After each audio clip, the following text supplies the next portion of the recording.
doors elevation. A collection of parametric doors to draw on your elevations and sections.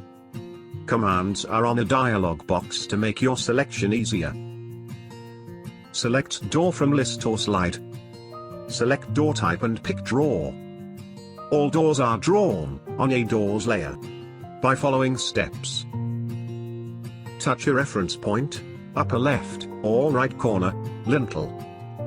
Give direction where to draw the door. Specify distance from reference point.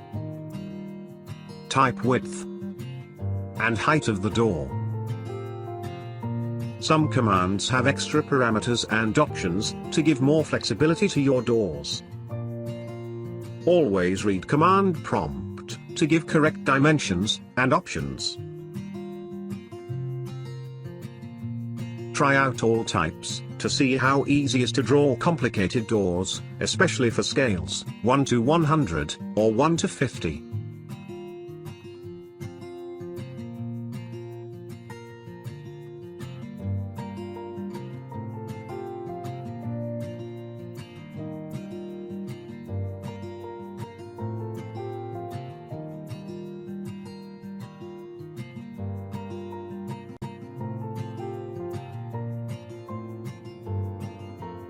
Last door with all its parameters is set as default, so that pressing enter, you draw multiple doors of the same type.